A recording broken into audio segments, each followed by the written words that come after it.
सबसे पहले मैं धन्यवाद देना चाहूँगा किरण मैम का कि उन्होंने मुझसे संपर्क किया और अपने कार्यक्रम के बारे में बताया।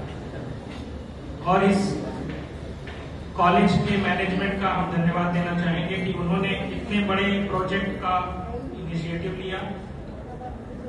एसके कॉलेज और पिरामिड स्पिरिचुअल सोसाइटी के तत्वाधान में ये कार्यक्रम आज संपन्न हो रहा है।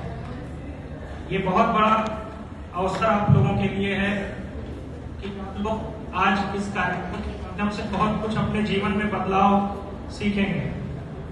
मैं थोड़ा सा ही समय आपका लेने वाला हूँ।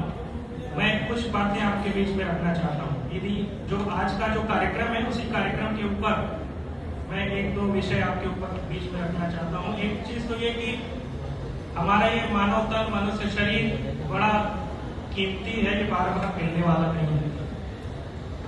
रामचरितमानस में गोस्वामी जी महाराज ने लिखा है, बड़े भाग्य मानुष तन पावा और सुर दुर्लभ सद ग्रंथि दावा। बड़े भाग्य से ये मनुष्य शरीर मिलता है और इस मनुष्य शरीर को पाने के लिए देवी देवता भी तरसते रहते हैं। एक तरफ देवी देवता इस मनुष्य शरीर को पाने के लिए तरस रहे हैं, एक तरफ हमको ये चीज मिली हुई है और हम इसके महत्व को समझ नहीं पाते। क्यों तरसते हैं, क्या कारण है?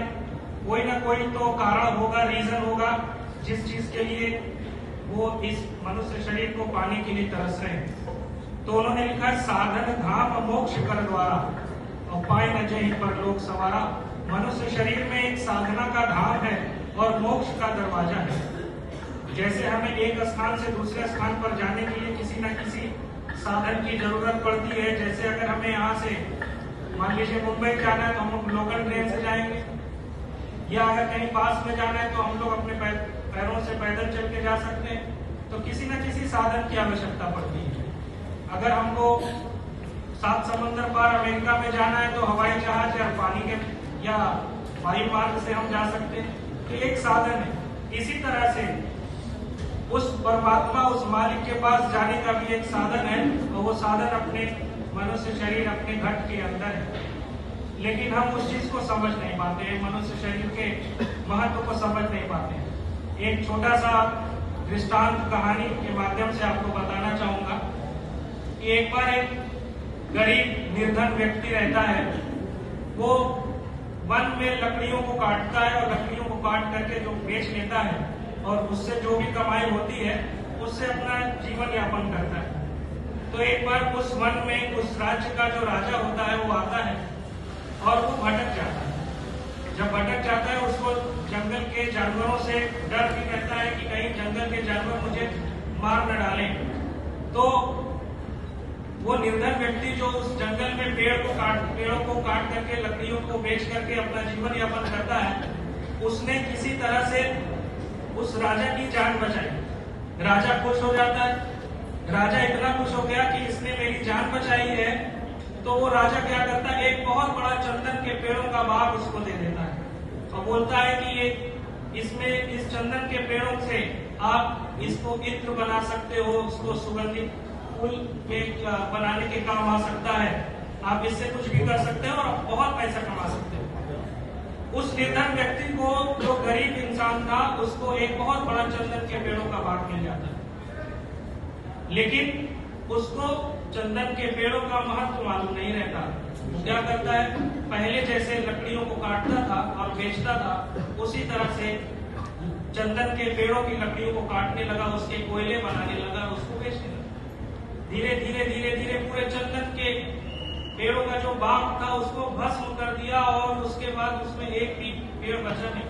थोड़े दिन के बाद वहां पर राजा आता है। उसको लगता है कि वो तो निर्धन व्यक्ति बहुत बड़ा अमीर व्यक्ति बन गया होगा।